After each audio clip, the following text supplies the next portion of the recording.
نماینده کې ختم شو او ډیګرام او سیمه مسؤلیت هغه کې لکه شکایت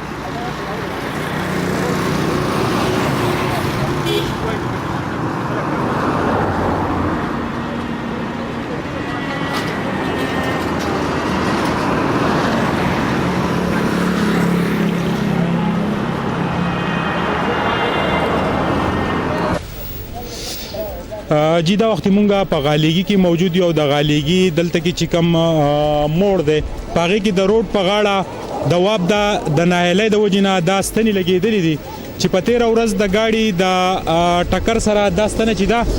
دا دته جزوی نقصان رسیدل او دا پزماکه پرته ده په دې کې دلته موجوده د بازیرا نتورک کیبل نتورک چې دی دا غي لاینونه خارشي او چې دا غي لاینونو ته بیا د واب د اهلکار چې دی هغه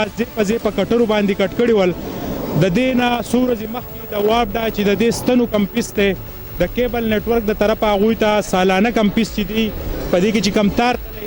داغه ورته جمع شو خو داغه باوجود چې د واب د سره زمونږ د ټیم نمبر موجودو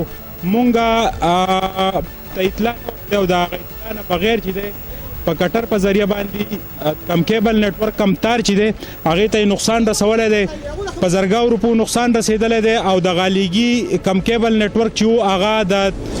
24 غنټو نه دغه سیګنل معطل دی واب دا ولې د سکی دومره بدمعشي ولیکي دومره ظلم ولیکي چې په 13 ورځ باندې زمونږ نه په زرګاو روپۍ د سالانه پیسوم وصول شوی دی زمونږ د بازیرا کیبل نتورک چیف ایگزیکټیو اجازه علي خان موجود دی اجازه علي خان په 13 ورځ باندې دوی ته مونږه سالانه پیسوم جمع کو بیا د دوی سره زمونږ د ټلیفون شمیره هو مونږه انفارم نکړو او زمونږ تار ته جزوی نقصان ورسو تاسو سوای په دی بسم الله الرحمن الرحیم سہیل بچا عدل خبردار چې مونږه د خلکو د سہولت لپاره دا کېبل سٹارټ کړل دی په دې کې دنیا خلکو د سہولت ته وس د پرون راسي زمونږه تاورونه دی او ابدا والا خا په بدمعشي باندې کټ کړی دی د پکاروا چې دی ما ته کال کړو په هر کور کې کېبل لګیدل چې دین ته پوښت کړو چې یاره د کېبل والا نمبر سره ما نمبر زبر اغله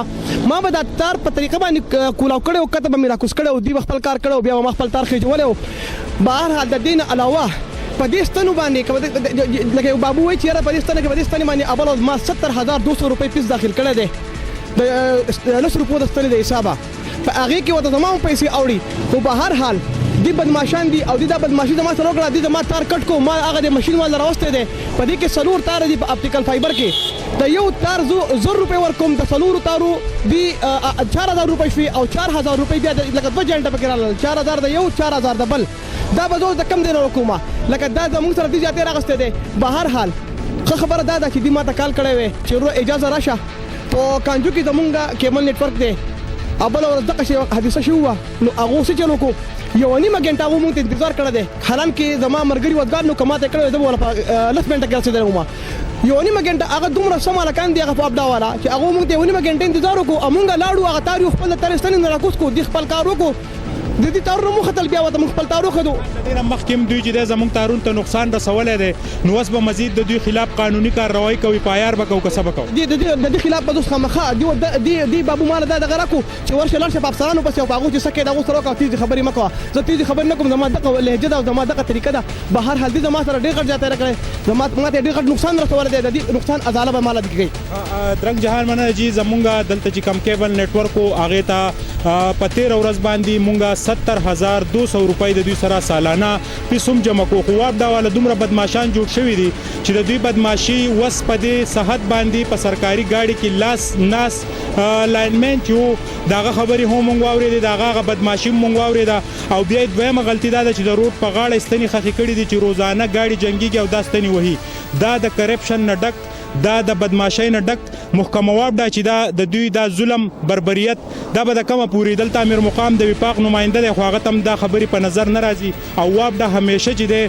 زمونږ د پبلک سره د خپل صارفینو سره ظلم کوي زمونږ کم کیبل نتورک چې هغه ته دا نقصان رسیدل او د دې خلاف په مونږه قانوني کارروایی کو د دغه الکارو خلاف کم چې دوی مشران دي دغه خلاف چې دنه شوی دی د دې ازاله بکای مونږه په دا دا ستن چې کومه